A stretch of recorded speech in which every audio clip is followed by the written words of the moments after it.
Yeah, sounds so beautiful, don't you agree? I can dig it. Can you dig it? I like it. Sing choir. It's not a choir, it's just me and you, Camille. It's the Reggie and Cami show. What? Hello. Hello. Welcome back to another edition of Welcome back to another edition of the... Stop being whack, Reggie. Stop being whack, Reggie. Seriously. Welcome, guys, to Reggie and Cami show. R and C. Double R, that's me. I would rap, but Camille get mad every time I rap. Everybody who know me, y'all know this rap. If y'all know me, R to the E, double G-I-E, Reggie Robinson. Moving on. Hi, guys. Hope you've had a wonderful weekend. We're just going to jump right back into these hot topics. Hot topics. Not going to put anything too heavy on ya because, you know, there's just too much going on in the world. So, we're going to bring smiles. You know, everybody had a great day yesterday. I'm assuming that everybody had a great day yesterday. Meaning that they watched the eclipse. Eclipse. Did you see the eclipse? Yeah, I saw the eclipse. I saw it too. I bet you did. I always see it. Did it look like this? Oh, you got jokes? You got jokes? Oh, this is a family show, so I'm not going to say what I want to say. I'm going to stay safe. I'm going to stay safe. Okay. All right, let's go. Okay. All right, I'm going to go easy on the side eyes today. Okay. Anyway, okay. So, I'm going to hit you with something nice and light. Okay, let's go. There's this county in Florida, Marion County, I believe it's called. The superintendent has decided that the kids in elementary school probably shouldn't have so much homework. Man, okay, go ahead. Anyway, so they're taking away the homework because they said the kids are too bogged down and it's starting to weigh on them, so on and so forth. But there's a catch. Now, they're not going to have tons of homework, but they will have to read with parents for at least 20 minutes a night. What do you think about that? So, they have to read with parents at night. Yes, for at least 20 minutes. Hey, I like that. That's cool. That's a good idea. Especially with elementary, we know that, studies talk about how, like, when you're in third grade, how it's important to be on track because the government is always tracking education from K to third grade, and a lot of things that are made and decisions are made based on third grade education. And literacy is very important if you're going to do well in education, and if you want to be able to count your money, you better know how to read, especially contracts. That's true. Very true. But what about this? You said they have statistics about... It says statistics shows, and in different parts of the globe, this is what they're doing. They're saying that there's too much homework being done. They're saying that, like, the kids that don't have tons and tons of homework are actually doing better because they're getting the amount of rest that they need. I don't think that's true. You don't think that's true? No. Why is that so? I mean, I feel like homework is good for everybody. I think homework is very important because it gives you the practice skills. Practice, yeah. That's very important. But I think the issue is not so much the homework. I think it's the test. Standardized tests. Because standardized tests can be a problem sometimes in education because it turns teachers into test takers. Test givers and students they're teaching the kids according to the test. Yeah. I've heard kids you say become that lab rats. True. They just keep going on and on. Then they change these standardized tests over and over again.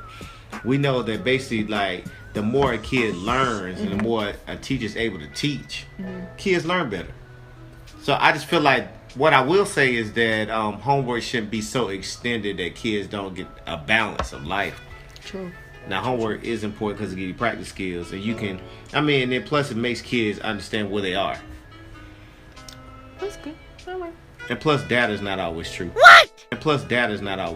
True. Are you implying that the quantitative and qualitative data is not necessarily true?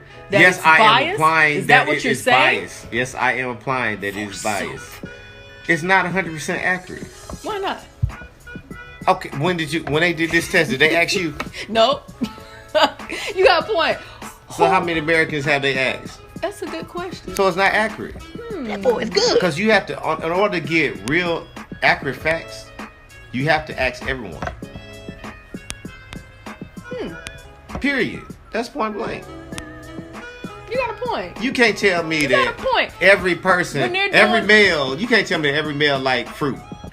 If you don't ask every male. You got a point. All of these statistics that they're doing, who are they really asking? So they only take like a certain group and just ask them? Yes. And they go off of that one little group? Yeah, that's how they do quantitative research and qualitative research. Quantitative is more so like a scientific method, and then qualitative is more individual based. You smart. I better be. I'm a counselor. Ew. Oh, sorry. Okay. Moving. Sorry. Choked up. My Lord, my Lord. The next story. Now, with what's going on in the world with folks that don't like folks because of the fact that they got a little melanin, we're gonna leave it at that. A story stuck out to me. There's this gentleman by the name of Daryl Davis. Daryl Davis. Daryl. Go ahead. Daryl is a blues musician, and he's about 58 years old. Ding, ding, ding, ding, ding, ding, He has I did not say Calhoun Tubbs. Okay, go ahead. I said Daryl Davis. Anyway, he has this unique hobby. This gentleman has spent 3 decades befriending white supremacists. I don't know. Did I fail to mention that Daryl is an African American? He goes around befriending white supremacists. Now, that sounds strange. Now, when I first started reading this article, I was like, oh, well, praise God, he's a good one. But basically, his thing is, how can you dislike someone that you've never met, that you don't know? Mm-hmm. So his thing is, he'll go to the rallies, or he'll agree to meet with these people and just have dialogue. They can come to his concerts. He can meet them over a table. He'll even go to the rallies. He won't pitch, hey, you should like me, you should like me. He's just himself. Mm-hmm. And actually, he doesn't try to convince these people to see things his way. He just befriends him, and it says that about how many, sorry, I lost that fact. It said over 100 have decided to no longer be in the Klan after just befriending him. They say it doesn't make sense to continue hating someone that you just really don't know, which makes a whole lot of sense. You dislike someone just because of the color of their skin. You don't know their personality. You don't know their background. You don't know whether they like the same things you like. It's just, hey, they look different from me. I don't like them. I'm better than you. Yeah, I think that's a good story. I think one of the things that is very important, it does show one thing about what the Bible talks about. Mm-hmm. The Bible talks about how can you love God who you never seen if you don't even love the people that you see on a regular basis. And I think he's basically doing that, being the evidence of that. Like, you can change a lot of people by just being yourself. Right. I think a lot of times we hide behind things, whether whatever it is. I mean, there are some people, even not even going so deep as the white supremacists, there are some people who don't like a person because of just how they look. Yeah. And one of your eyes is bigger than the other one. I can't stand you. That's just, come on. All the stuff that sometimes I find kids that I work with, or even adults that I see, who don't like individuals because they have no reason. You ask them, like, why you don't like them? I just don't. I remember those days, middle school. I just don't like them. Middle school. No, it's not. It's grown adults. Yeah, it is. Yeah, it is. Even in the church house. Even in the church house. The one with the locks. I don't like the one with the locks. Camille, we're not talking about you right now. I didn't say it was about me just because I got locks. You got locks. Yeah, I do, but a lot of people have locks, Reggie. Oh, that is true. I ain't know. Sometimes people, I am a counselor. You want a counseling session? I don't need a session. All I'm saying is there are people who don't like people and they've never met them. They won't even say good morning. Yeah, that's true. That's true. Very true. So do you think people don't like you if they if you say, hey, how you doing today?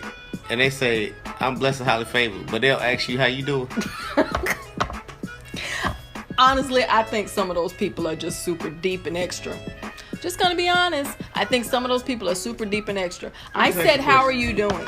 I said, how are you doing? But you turn around and just say, I'm blessed and highly favored, and keep walking. You're not gonna ask me how I'm doing? Like, I'm doing okay too. Thanks for asking. You know, hey, how you doing? I'm fine. How are you? I just think that's funny though. Sometimes it is funny.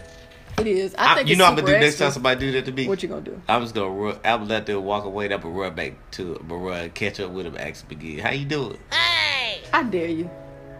Come on now, you can't dare me. You know I do it. I do it. I dare you to do it. I'm gonna do it in the elevator. Well, they can't really run from No, you. I'm just saying, like, if you're in the elevator, I'm gonna do like stuff I used to do when I was in college. When I had to do sociology things. Mm-hmm. I would like turn and face the person in the elevator and have a conversation with them. Yeah, that's a little awkward. You know, I'm a bit of an introvert. If someone did that to me, I think I'd really be uncomfortable. I'm just. If y'all think I should do that, I want y'all to go ahead and put yes. And if we get 15 yeses in a row. 15 yeses in a row. I'll do it. He gonna do it. I do it. We need 15 yeses. 15 yeses in a row. In the comment section. Once this is posted, 15 yeses, Reggie's gonna do it. All right. What's the next hot topic? Hot topic. Well, how many topics we need? Good Lord. I thought you was doing. No, let's let Bob do his thing. Where's Bob? Bob! I don't want to talk about. We go through this every week. This is the third week. You're not gonna keep dissing Bob. Oh, so you taking up for Bob now? Why wouldn't I? You take up for Bob more than you take up for me. That's a lie. And we've been on this show for a while now, and you like take up for Bob more than you take up for I me. hired Bob. So you gonna stand by your man? I'm starting to think. Y'all tell me what y'all think.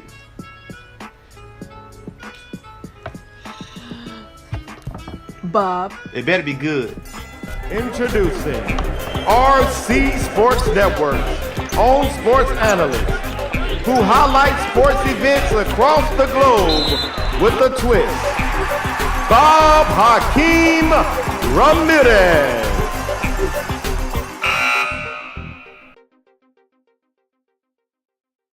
Hello, everyone. Once again, it's me, Bob Hakeem Ramirez, and I'm coming to you in the location you're located and the location I'm located. Somewhere in Charlotte, and I guess you're somewhere in North Carolina, South Carolina, somewhere in the United States. Maybe outside the United States. We don't know. But guys, let's get right down to it. Today we're going to talk about not American football, but we're going to talk about football, soccer. And the topic of the day is Neymar. Neymar is one of the greatest players to play the game right now. He's a hot young talent, and he's decided to leave Barcelona and go to PSG. This team, PSG, is not nationally known for great play, but with him added to the roster, they will be seen as one of the premier teams coming up pretty soon. Neymar decided to leave Barcelona because he's tired of being under the shadows of Suarez and Messi. Not only is he tired of that, but he's also tired of also being categorized as the third best player under Ronaldo and Messi in soccer play. But he decided to leave because he wants to set his own legacy. So, if there's another guy that I hope is listening to this show right now, that guy will be Kyrie Irving. I hope you're listening because you may have to leave Cleveland in order to be known for your talents and what you do. Stop trying to be the sidekick. I think you need to leave. You need to do like Robin did. All right? Listen to me. Not only is he leaving, but Neymar is getting some great amount of moolah. Great amount of moolah. You know how much money he's getting? You don't know? Well, I'm going to tell you. $450 million to leave. What? Woo! Woo! I could tell you I could do a lot with $450 million. But first, just like I will tell everybody else, I'll pay my tithes first. But guys, not only we're going to talk about soccer, we're going to also talk about local sports. And in local sports today, we're going to talk about those Charlotte Hornets. Charlotte Hornets, even though we know they're not in season yet, I didn't want to talk about the Panthers because they did lose in their preseason game. Although we know it's preseason, I just don't want to talk about them today. I want to talk about those Charlotte Hornets. The Charlotte Hornets, their season is right around the corner, and it starts coming up in October. But their first home game will be October the 20th against the Atlanta Hawks. Why am I talking about Atlanta Hawks? Because the player that we got from them, Dwight Howard, you're going to have to play big in this game. Not only in the first game against Detroit, but you're going to have to come big here in Charlotte for your first opener game against Atlanta. We want the world to see that you're better than what people thought you were. And that you still have the heart of a champion and a heart of steel. Even though you haven't won championship yet, we hope you can bring that to here, to Charlotte, North Carolina, to the Hornets. But we can't do it without our best player on the team, Kemba Walker.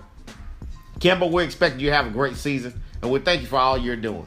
But also, guys, I always want to let you know, because you need to get your tickets for October 20th for the first home game for the Charlotte Hornets as they take on the Atlanta Hawks. Not only that, guys, we're going to wrap up and talk about some other things. We are going to talk about football, American football, but not national football. We're going to talk about college teams here in the local area. Two teams we're going to highlight today is UNC Charlotte.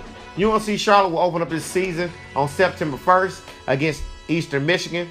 But a game that'll be here in Charlotte, two teams locally will be playing each other. That is John C. Smith and also Wingate University. I'm not going to tell you who I'm cheering for. Some people may get mad. But I have ties to one of these teams. So, guys, I just want you to cheer on those guys and make sure you get your tickets and support all the local sports that's going on. But tonight, as we end today, we want to end with basically football that we're going to talk about. And that football is high school football. West Charlotte, they did a good job as they started their opener with a big win. Not only did West Charlotte win, Harding won as well. Also in our independent league, Charlotte Catholic had a big win, and also Charlotte Latin. But just to check out all the scores and highlights, we have a ticker just for you. Guys, until we see you again, remember, silence is golden, so let's get rich. Roll the clip of the high school team.